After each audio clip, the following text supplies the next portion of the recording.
Good afternoon, and welcome to our webinar, Why Certify? Accelerate Your Career with Global Certification, brought to you by the IABC Heritage Region. I'm Amy Miller, an IABC Heritage Region Committee Leader. In case you aren't already familiar with the International Association of Business Communicators, here's a little background. IABC serves professionals who work in internal and external communication, as well as public relations and related disciplines throughout the world. We also have programs for students. As you can see, IABC offers a range of opportunities to learn, give back, and forge meaningful professional relationships. Our Heritage Region encompasses 17 states and Washington, D.C. The region and our chapters offer a range of professional development opportunities. Today, our presenter will share with you how and why certification can boost your career. As professionals, we must continue to deliver effective, innovative, and ethical communication, and certification helps to benchmark that to a global standard. More organizations are looking for communicators who are certified and prefer to hire professionals who keep their knowledge and skills up to date. Before we begin, we have a couple of housekeeping notes. Hello. Introduce Heather Onorati, IABC Heritage Region Communication Specialist and our Tech Association for this webinar. Heather will review a few quick points to help you gain the most from this experience. Thank you, Amy. Hi, everyone. If you would like to watch today's webinar in full screen mode, then mouse to the top right portion of your screen and you'll see two small arrows. Click on that symbol to toggle in and out of full screen mode. During the presentation, if you'd like to send us a question for discussion, please use the chat feature in the toolbar at the bottom of your screen. Just mouse down to the bottom of your screen and your toolbar will appear, including the chat button. To help you think about possible questions, right now we're showing some thoughts that may spur ideas for you. Also, today's webinar is being recorded. As a registered attendee, you will receive the following: a link to our very brief survey as you leave the webinar. Please take a moment to respond so we can keep making improvements. You'll also get an email with links to today's presentation PDF, a recording of the session, the survey in case you miss it on your way out of today's webinar, and a synopsis of the questions and answers from today's session. And now I'll turn it over to Pat Fry, IABC Heritage Region's Certification Chair, to introduce today's presenter. Thank you, Heather.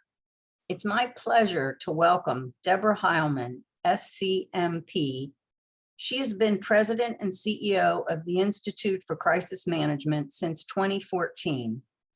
Deborah is a business leader and a globally certified strategic communication management professional with more than 30 years experience in public and private companies and nonprofit organizations. She has led high-performing communication teams in healthcare, manufacturing, insurance, and financial services, and higher education, among others.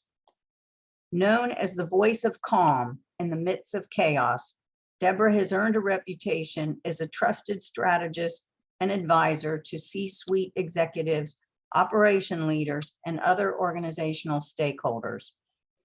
She is a 29-year member of the International Association of Business Communicators, where she currently serves as a member of IABC's International Executive Board.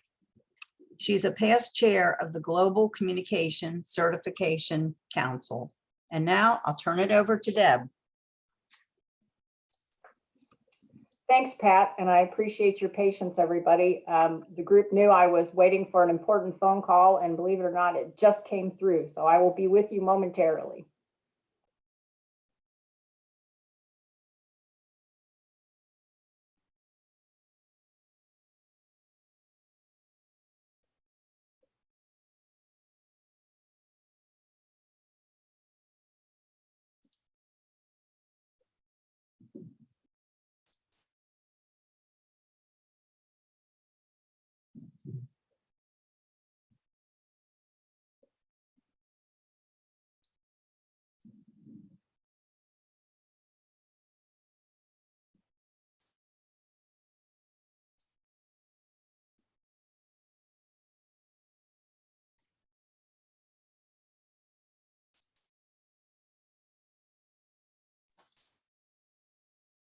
Just noticing a few more have joined, and Deb had to pick up a family emergency type phone call. She'll be back on in just a few seconds, and she'll begin her presentation. So please bear with us.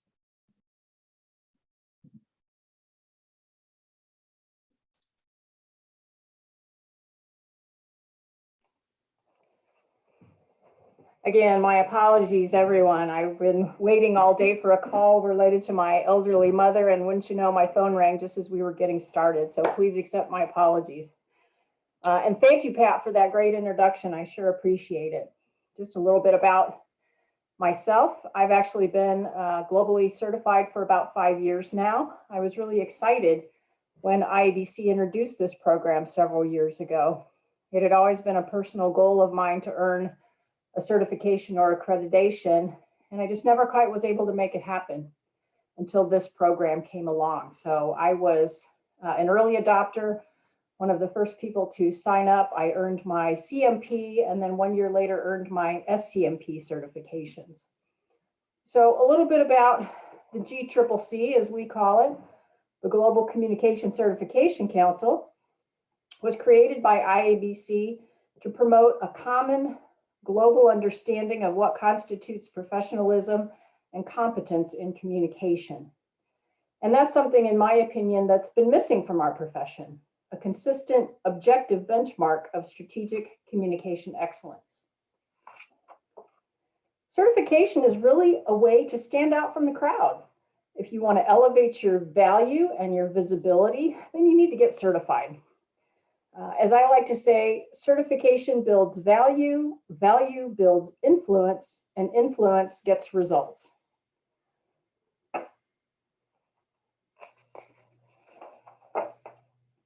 We did some research recently to learn a little bit more about the value of certification for folks. And so some research that was conducted by Career Data Labs found, first of all, recruiters are 3 times more likely to shortlist you if you have professional certification.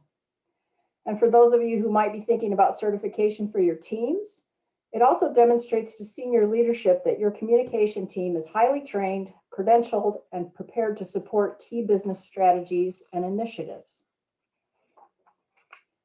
Certification also gives you a competitive advantage and helps expand your opportunities.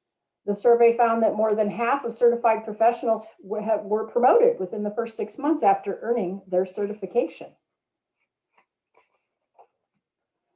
Certified professionals are also more likely to get a raise. All right, so if you're looking to not only enhance your career, but improve your paycheck, certification is another important step in that direction.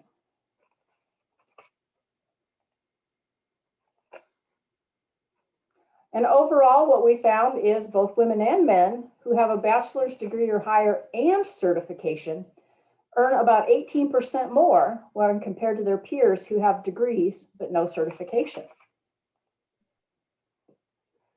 One of the very important things to understand and a difference between this certification and others, such as an APR from PRSA, is that this was developed with adherence to a rigorous, internationally recognized process to ensure that it conformed to the highest standards and best practices worldwide, not just unique to the United States. And so when it was developed, the idea was that we would get it accredited through the International Organization for Standardization, or ISO. This accreditation is recognized both nationally and internationally and has become the hallmark of a quality certification program. And it's important to know that the GCCC certification program is the only program for certification for professional business communicators that has passed and maintains these high global standards.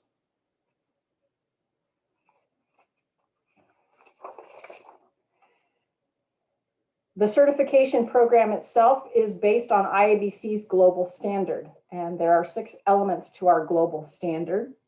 They include ethics, strategy, analysis, context, engagement, and consistency.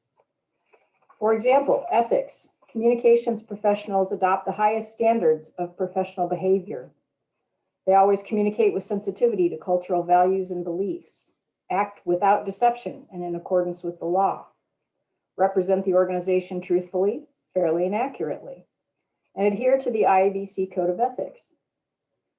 In terms of strategy, with rigor and discipline, a communication professional identifies opportunities and challenges both inside and outside the organization. Addressing those challenges and opportunities with a thoughtful strategy allows the organization to achieve its mission and goals. The standard of analysis. Communication professionals research and evaluate how to serve and promote the organization most effectively and offer recommendations supported by direct and secondary evidence. Context, a very important one. A communication professional is sophisticated about the organization's internal culture and external environment. Advocating successfully for the organization depends on a thorough understanding of its political, economic, social, technological, environmental, and legal context. Engagement. Communication professional identifies and communicates with employees, customers, shareholders, regulators, government agencies, and other groups with an interest in the organization's activities. They then foster and nourish relationships with them that will support the organization's mission and goals. And lastly, consistency. Acting as the organization's voice, a communication professional expresses a single consistent story for internal and external audiences. The narrative is clear and compelling. It reflects the input and perspective of diverse stakeholders and furthers the organization's mission. Let's talk a little bit about the two certifications that are available through the GCCC. The first is CMP, or Communication Management Professional. It was originally launched in 2015. And the requirements essentially are you must have a minimum of 8 years experience plus 40 hours of training, or 6 years of experience and 2 years of education and 40 hours of training. The second is the SCMP, or the Strategic Communication Management Professional. This is someone who has a little bit more experience, typically 11 years of experience and an additional 20 hours of training. And then also for the application, you also have to have a letter of recommendation from a mentee or an organization for which you've done pro bono work. Your education doesn't have to be in communication, but the training does. And if your education is recent, for example, if you're studying for a Master of Communications, then that may qualify as both education and training. The training needs to have occurred within the last 2 years, and examples include things like conferences, webinars, seminars, workshops provided by an external organization or provided in-house by your employer, or any course you take through the IABC Academy. The GCCC's Candidate Handbook, which is available on the website, includes more information about what counts as training. So as I mentioned, CMP, 8 years of experience and 40 hours, SCMP, 11 years experience and 20 hours of training. The training does not have to be in communication. Well, I'm sorry, I take that back. The education does not need to be in communication, but the training does need to be related to communication or a related discipline.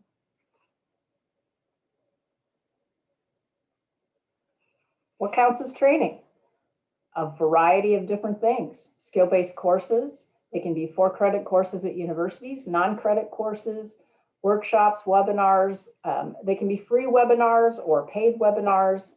As we know, IABC offers a number of free and paid webinars for members and non-members.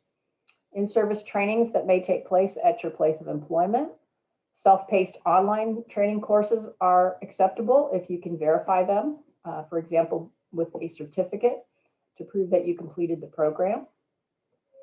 And it doesn't have to be something that's just offered by IABC or your employer. It can come from a number of different places, both for-profit distance learning companies, university and college programs, academic, non-credit, continuing ed. You've got a wide variety of different things that will qualify as your training requirement when you apply for certification. And then, as I mentioned, if you want to apply for the SCMP, there's just one additional requirement, and that is a letter of recommendation. All right. If you're an IABC board member, if you've worked for the chapter or the region, a letter from the president of the chapter or the head of the region is absolutely acceptable as a letter of recommendation. Likewise, if you've done some volunteer work for a nonprofit or another organization out there and have contributed to their communication strategies, a letter from that organization would qualify as well.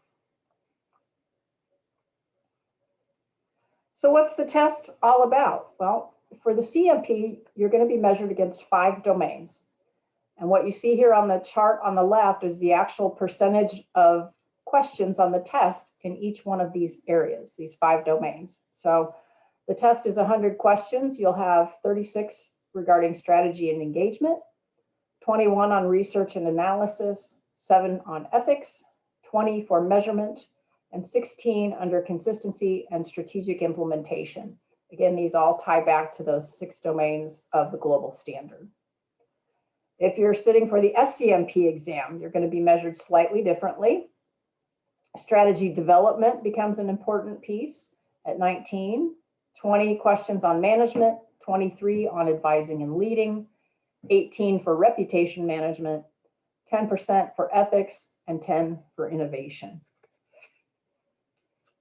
And one of the important things here that you can look at, if you really want to know more about what's expected in each one of these professional domains, the GCCC has a detailed job task analysis for each of these certifications that breaks down each domain into the tasks and knowledge you should have in order to complete each task. There are also practice tests available on the website if you want to know what kind of questions will be on the exam. If you do pass the test, you don't get a score, but you get a notification that you have passed and earned certification. If you don't pass, you'll get a breakdown by domain. You won't be told which specific questions you got wrong, but will be told how many overall you got right in that domain. So it can help tell you if there's an area you need to go back and spend a little bit more time studying. So let's look at a couple of examples. So you may be thinking, what does this test look like anyway?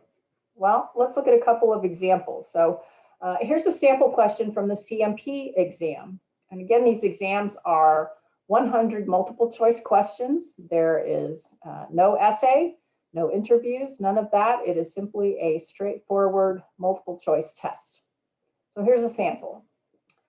A comprehensive situation analysis includes research into issues an organization faces and A, key messages to change audience perceptions, B, an analysis of the audiences affected by the issues, C, communication strategies, tactics, and budgets, D, goals and objectives that will determine success. If any of you are interested, I would encourage you to chime in on the chat and tell me which one you think is the correct answer.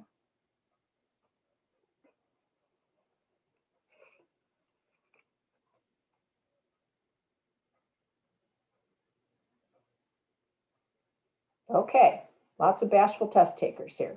All right, I'll share the answer. It's B, an analysis of the audience affected by the issues. Let's look at another example. This one's for the SCMP. It's a little bit more detailed. So it's the beginning of May. You work for a trade organization that surveyed its members for feedback on a series of policy issues. 300 members of the organization of 15,000 answered the survey. You've been tasked by the general manager to communicate the survey results to the press and make the result as appealing as possible for journalists. Of the following options, which one is unethical? A, having visuals that accompany the release only illustrate a selection of the survey results. B, omitting the sample size in the release. C, presenting the results as April results. Or D, sending out the release to a selection of journalists that are known to cover the organization's surveys favorably.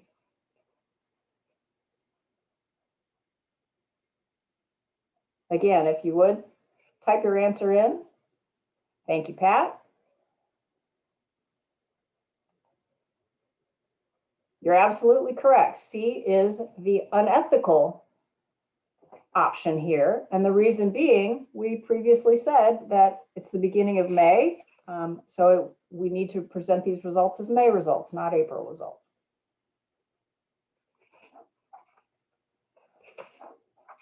Here's the pass rates for the tests. This is cumulative over the last few years. So typically what we see is about 2/3 of those who sit for the CMP exam pass on the first try. For the SCMP exam, it's quite a bit higher. 88% of those who sit for the SCMP exam pass on their first try. How many certified folks are out there today? Even these numbers have just changed in the last day or two, but right now we've got approximately 150 CMPs and 140 SCMPs, and that number continues to grow. So what happens after you pass the test and you earn your certification? Well, you will receive a certificate that you can frame, you can put on your LinkedIn profiles, can do a number of different things for it. The certification lasts for 1 year. And at the end of that year, in order to renew your certification, you have to earn 40 professional development points per year and pay a $100 annual renewal fee. So those professional development points can be a variety of things. Things like if you make a presentation at a conference, you'll get 10 points per event. If you read a book on the communications profession, if you take a class, if you participate in leadership, attending communications webinars, seminars, if you serve on the IABC board or on a committee, these all count as professional development points towards earning your reaccreditation. What does it cost? Well, it pays to be an IABC member, as you can see. If you're a member, the application fee is only $100 and the exam fee is $400. For non-members, the application fee is $400 and the exam fee is also $400. So and definitely, and given the cost of IABC membership, it is a bargain to be an IABC member and to apply for certification. A lot of people want to know how to prepare for the test. This is very common. There's a lot of different things you can do. Malia Akil, who is a member of the IEB right now, Malia SCMP, says she spent time reading the global standard, reading some case studies, other articles in different areas within strategic communications. And these are things you're probably doing on an ongoing basis anyway. You may be reading professional journals or other things. But you've also got things like the IABC Handbook of Organizational Communication, which is a great resource covering all of these different areas of the global standard. The Code of Ethics, certainly a very important one. I mentioned the job task analysis for the CMP and the SCMP, which really break down each domain into the tasks and knowledge that you have to have in each one of those areas. Would also suggest doing things like reading white papers on tasks, knowledge covered by these kinds of things, participate in various webinars and seminars. Things you want to review would include media relations, internal communications, corporate social responsibility, conducting research, social and digital media, and things of that nature. The GCCC Candidate Handbook is a great resource as well, right? And it does include practice questions for both tests to get you familiar with the type of questions that you would be asked in the test. We've got a lot of exam dates coming up. As you can see here, they happen worldwide. You'll note there that the next one here in the US is in Tulsa, Oklahoma. There's also one in November in Overland Park, Kansas. But two bits of good news here. One is that any local chapter can apply to proctor an exam, and you only have to have one participant in order to do that. So if you're interested in sitting for the exam and you don't see a test date coming up, work with your local chapter to get that test date set up. We are also working on creating an online exam opportunity that has to go through the ISO and the international standards with accreditation. So once we get that approved, then all of the certification exams will be available online. So you won't have to go to a site and physically be present to take the test. So we're really excited about that. We think that's going to be coming around September of this year.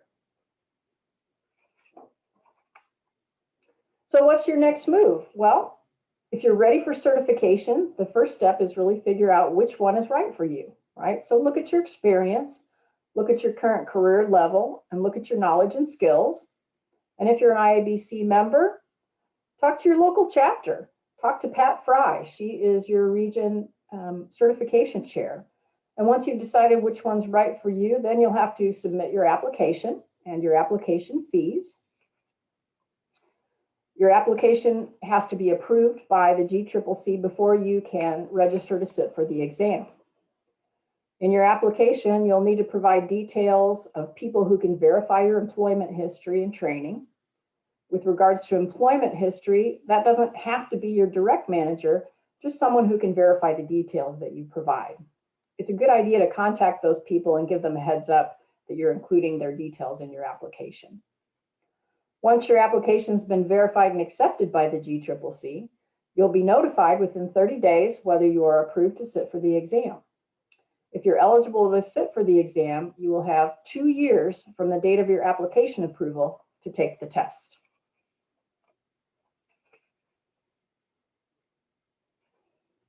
I see we've got a lot of questions that have popped up in the chat, so we're going to open the chat and the floor to questions now, and I'll be happy to answer those. Ladies, I'm going to go back to the top of the chat here and we'll address these. We've got lots of time. Perfect. Thank you, Deb. That was great information. So if anybody does have questions for Deb, go ahead and stick those in the chat now. And I will go ahead and start reading some off here for you. So we have, let's see. What is the average duration of the process? And if you fail a portion, do you only repeat that portion? That's a great question. The average duration of the process typically is just a few months. Most people only take a week or two to actually complete their application and submit it. And then it's just a matter of when you can fit the test into your schedule and where you're going to be able to go for that.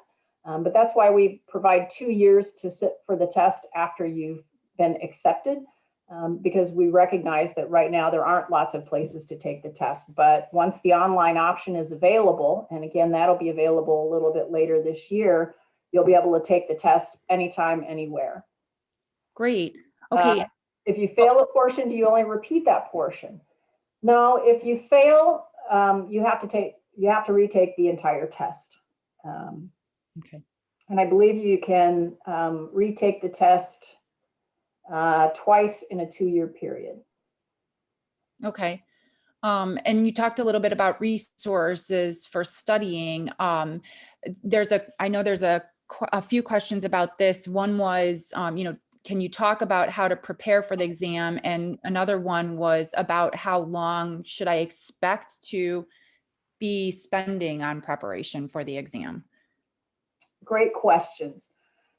We had previously listed some of the good resources. As I said, most of us are already reading professional journals. We're staying up to date with changes in communications technology and the things that are happening in our profession.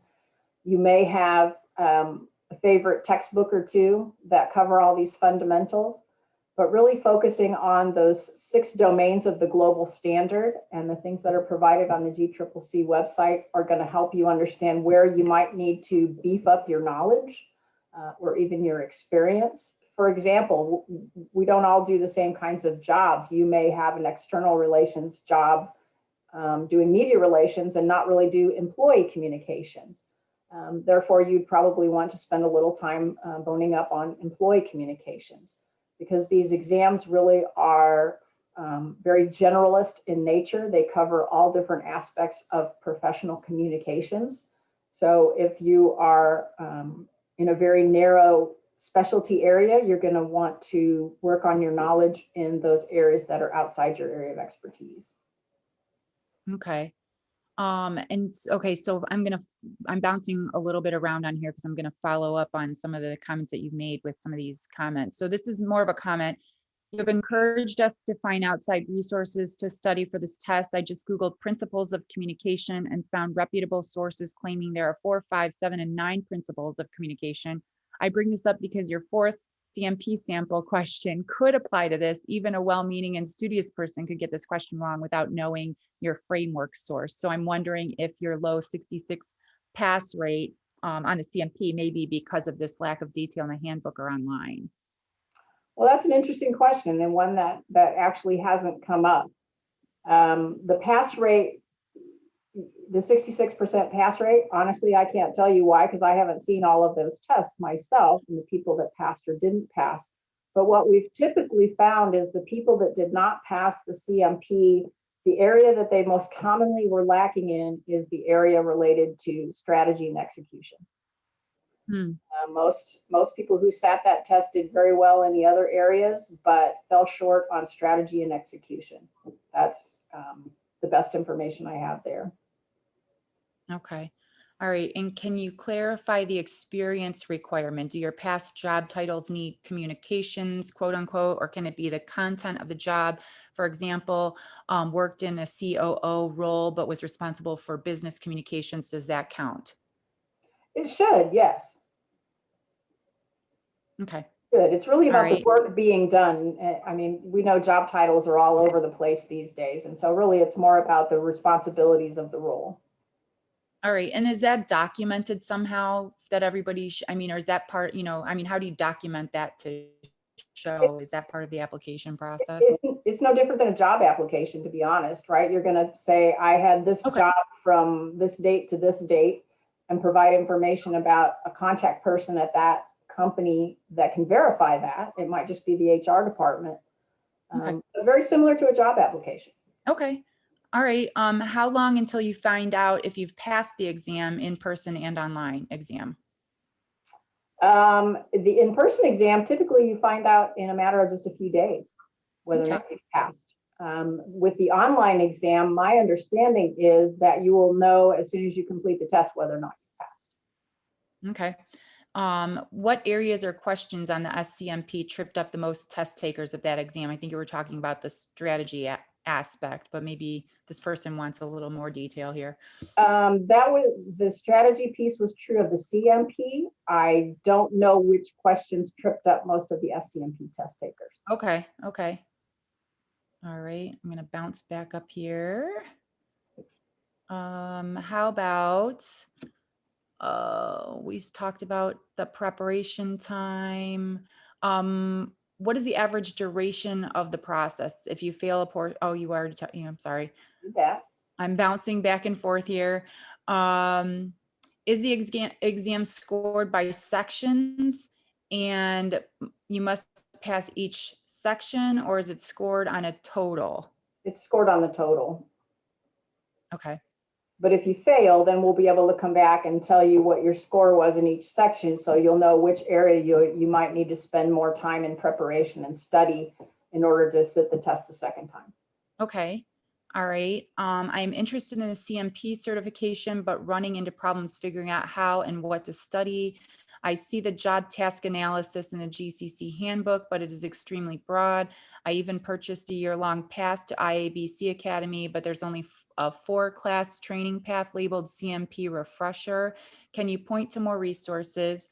The sample questions in the handbook are rather framework specific, for example, 7 principles of communication. So it's critical that we learn from the source that claims these 7 principles. Some very good high quality communications training may opt for a different framework, 5 key points, and that training would not help with the CMP. I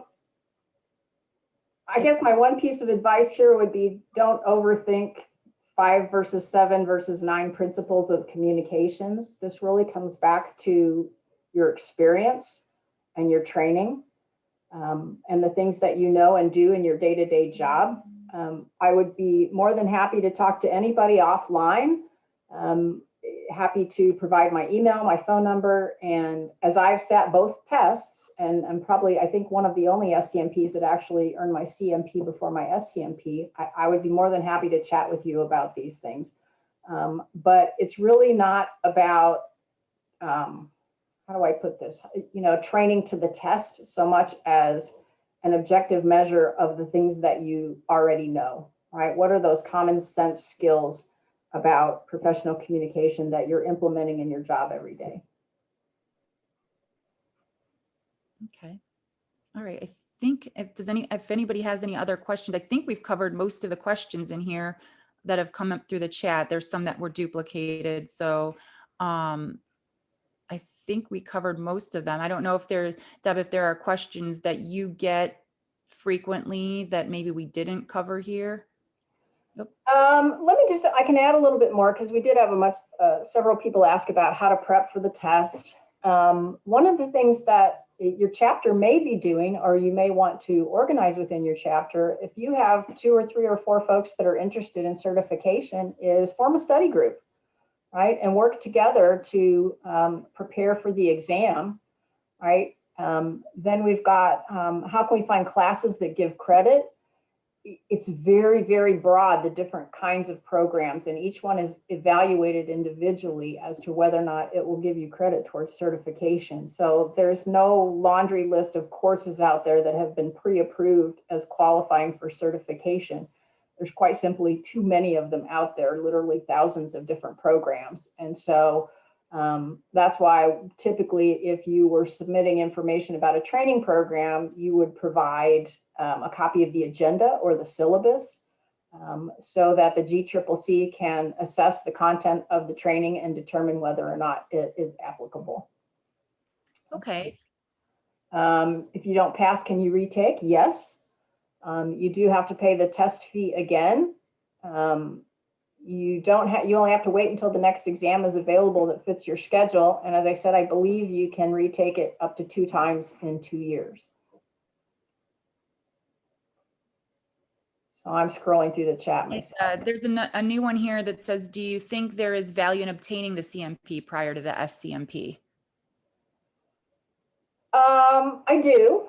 And I'll tell you about my own personal experience. I waited many, many years to be able to earn a certification or an accreditation. And when it was first introduced by the GCCC, only the CMP was available. The SCMP was still under development. And so for me, it made sense to earn the first one because I could do it more quickly. And we didn't know back then how long it would take to get the SCMP in place. And I was more interested in having certification. As it turned out, it was only a year later that I was able to sit for the SCMP certification. But remember, the difference between the two is 3 years of experience. And so it certainly never hurts to earn that certification because it's going to be another 3 years before you could qualify to sit for the SCMP anyway. Okay. All right. So, and you mentioned that members or non-members can go ahead and apply for certification. How do they, is there somebody they should contact if they're not a member to set that up? All you have to do is go to the GCCC website and click on apply. Okay. It's very simple. Okay. But if you do have additional questions, I would encourage you to email, and it's info@gcccouncil.org. And you will hear directly from the program director, and her name is Dr. Sarah Foudy. And Dr. Foudy is always available and more than happy to answer your questions. She's located here in the Heritage region down in the Louisville, Kentucky area. So she's in our Eastern time zone. And I know she would be more than happy to chat with you. Wonderful. Does anybody else have any other questions for Deb this afternoon? See any? All right, and I did put my email in the chat, guys. So as I said, I am a past chairman of the Global Communication Certification Council. So I do have probably a little bit more information on the background of the organization and having sat both tests than some people do. And I am more than happy to chat with you at your convenience. Awesome. Thank you, Deb. This is really great. I think you gave us a lot of good information. I think that everybody will take away a lot of good information from this today. So I think that we're done. I don't see any other questions popping up. So I'm going to hand it over to Amy. Amy, would you like to wrap it up for our attendees? Sure. Everyone, we want to make sure you're aware of a few quick notes. If you have further questions about certification, you can visit the Global Communication Certification Council website, as Deb has mentioned, or you can email them. The addresses are on the slide, and you will get the slides later as well. You may also email Pat Fry, IABC Heritage Region's Certification Chair, with questions about applying for and taking the exam. Her email is also listed here. There's more information and an FAQ page on the IABC Heritage Region website listed here. Also, watch your email for details on upcoming IABC Heritage Region webinars. The Detroit chapter will be presenting Rebuilding Trust in Your Communications, the Medium, the Messages, and the Messengers on Tuesday, June 29th at 8:30 a.m. Eastern Time. You can see the registration link here. If you would like to present a future webinar, please email the region using the contact information on the slide. Please also complete the participant survey, which will open when you exit the webinar. It'll take just a couple of minutes. And you can learn more about IABC membership benefits at iabc.com/membership. Thanks again for joining us today, and have a wonderful afternoon.